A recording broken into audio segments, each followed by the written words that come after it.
There is a strange contradiction at the center of modern life. We live in the most productive civilization in human history. We have more technology than any generation before us. More machines, more convenience, more wealth, more consumption. And yet everywhere we look, something feels like it's breaking. The climate is becoming unstable. Forests are disappearing. Oceans are struggling. Species are vanishing. People are anxious, exhausted, and overwhelmed. And despite all our progress, we keep hearing the same promise. More growth will solve everything. More production, more consumption, more expansion. But what if that's the problem? What if the thing we've been told is the solution is actually the reason we're stuck? This is the unsettling question at the heart of Jason Hickel's book, Less is More. And once you understand his argument, it's difficult to see the world the same way again. Because this isn't really a book about economics. It's a book about a civilization chasing a goal it never stopped to question, and what happens when that goal collides with the limits of reality. For decades, we've been taught a simple story. Economic growth creates jobs. Economic growth reduces poverty. Economic growth improves lives. Growth became the scorecard of success. When politicians celebrate, they celebrate growth.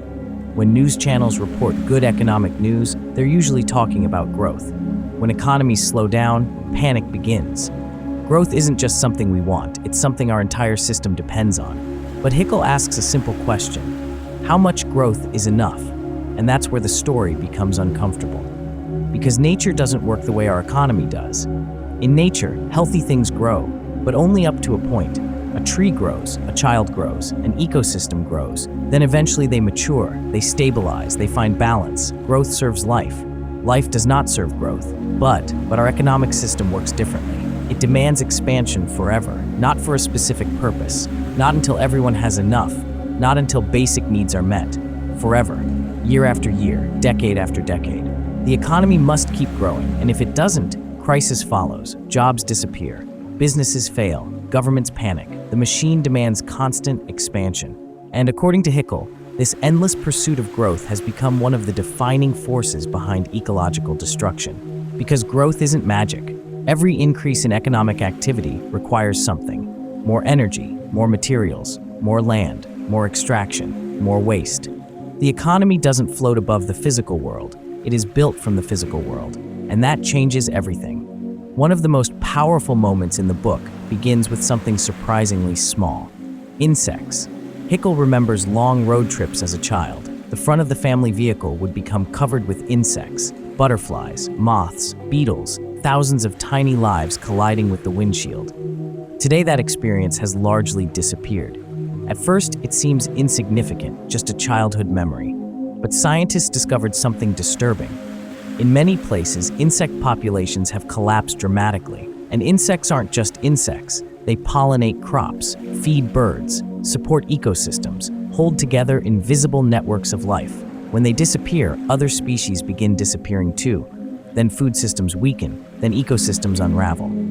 This reveals one of the book's most important lessons. Everything is connected.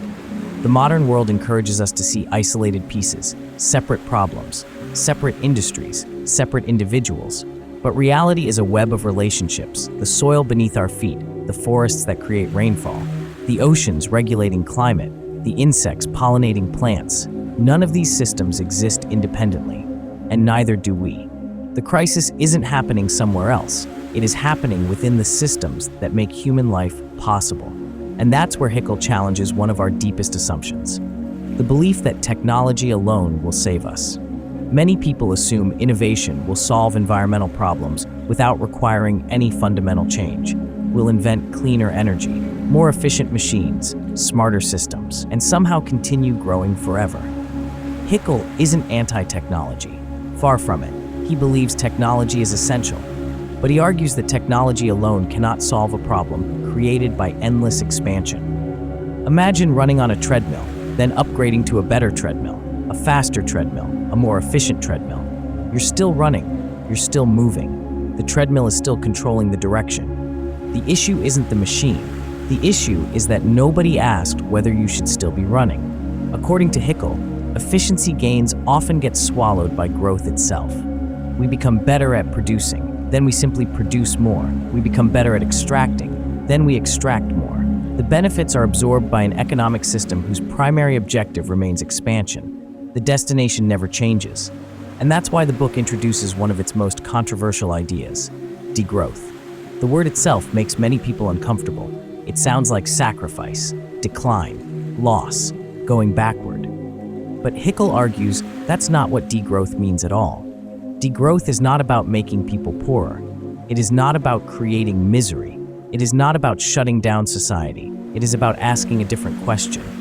Instead of asking, how do we grow the economy, we ask, how do we improve human well-being while reducing unnecessary resource use? Those are very different goals, because not all economic activity is equally valuable. Some things clearly deserve expansion: renewable energy, healthcare, education, public transportation, scientific research, affordable housing, caregiving. These improve lives, but other sectors consume enormous resources while contributing very little to human flourishing. Industries built around waste, planned obsolescence, manipulative advertising, luxury consumption for status competition, endless production of things people don't actually need. Degrowth means shrinking the parts of the economy that damage people and the planet while expanding the parts that genuinely improve life. It's not about less of everything. It's about less of what harms and more of what helps. This leads to one of the book's most surprising arguments. Maybe we've been measuring success incorrectly all along. For decades, GDP has been treated almost like a national report card. If GDP rises, things must be getting better, right? Not necessarily. GDP measures economic activity. It doesn't measure happiness. It doesn't measure meaning. It doesn't measure friendship. It doesn't measure health. It doesn't measure purpose. It doesn't measure whether people feel secure, connected, or fulfilled. A society can become richer while people become lonelier. GDP can rise while mental health declines. Economic activity can increase while ecosystems collapse. The numbers go up, life gets worse, and suddenly the scoreboard starts looking very strange. This creates a deeper question. If endless growth isn't making us happier, why are we still chasing it? Part of the answer lies in inequality. The book points out something astonishing. A huge portion of the gains from economic growth flows toward those who already have the most. Meanwhile, ordinary people are often told to work harder, consume more, compete more, and hope prosperity eventually reaches them. Yet many people feel trapped, working longer hours, experiencing more stress, living with greater insecurity, despite living in economies that are supposedly succeeding. Which brings us to one of the most hopeful sections of the book. Because Hickel doesn't simply criticize the current system, he asks us to imagine a different future. A future where success is measured differently. A future where productivity gains create free time instead of endless pressure. A future where shorter work weeks become normal. Where public services are strengthened. Where healthcare and education are treated as rights rather than privileges. Where prosperity is shared more fairly. Where people spend less time chasing survival and more time building meaningful lives. Notice something important. This vision isn't centered on sacrifice. It's centered on liberation. Liberation from unnecessary work. Liberation from consumer pressures. Liberation from an economy that constantly tells us we are incomplete. Buy this, upgrade that, earn more, consume more, become more, and yet somehow never feel like enough. The book suggests that perhaps the good life was never hiding at the end of the consumption treadmill. Perhaps we've been running in circles. And then Hickel goes even deeper, beyond economics, beyond policy, beyond growth. He argues that our crisis is also philosophical. For centuries, many societies have viewed nature as something separate from humanity, something outside us, a collection of resources waiting to be used. Forests become timber, rivers become assets, animals become units, land becomes property, everything becomes an object. But many cultures throughout history saw things differently. They viewed humans as participants within a living community, not rulers standing above it, not owners controlling it, participants, members, relatives. According to Hickel, recovering this sense of interconnectedness may be just as important as changing economic systems. Because people protect what they feel connected to, they defend what they love, and they care for what they recognize as part of themselves. The environmental crisis is not simply a technical failure. It is also a relationship failure, a forgetting, a loss of connection. And maybe that's why so many solutions feel incomplete. We're trying to repair systems without repairing the way we see the world. The most powerful idea in Less is More isn't actually about consuming less. It's about discovering what more truly means. More time, more connection, more community, more meaning, more health, more freedom, more life. Because if endless consumption leaves us exhausted, if endless growth leaves ecosystems collapsing, if endless expansion leaves people disconnected, then perhaps the real question isn't how to get more. Perhaps the real question is, more of what? And maybe that's the conversation our civilization has avoided for far too long. One day, future generations may look back at this period and wonder why we believed that infinite growth on a finite planet was normal. They may wonder why we measured success by how much we extracted rather than how well we lived. They may wonder why we ignored the warning signs for so long. Or they may remember this period differently.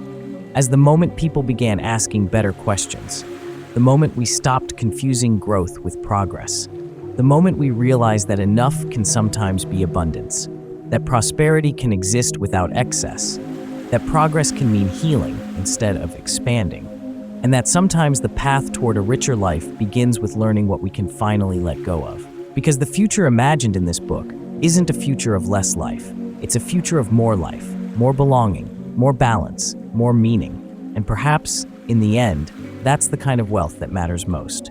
If one idea from this book stays with you, let it be this. A civilization becomes wise when it stops asking how much more it can take and starts asking how much more life it can help create. And sometimes, one powerful idea is enough to change the way we see the world.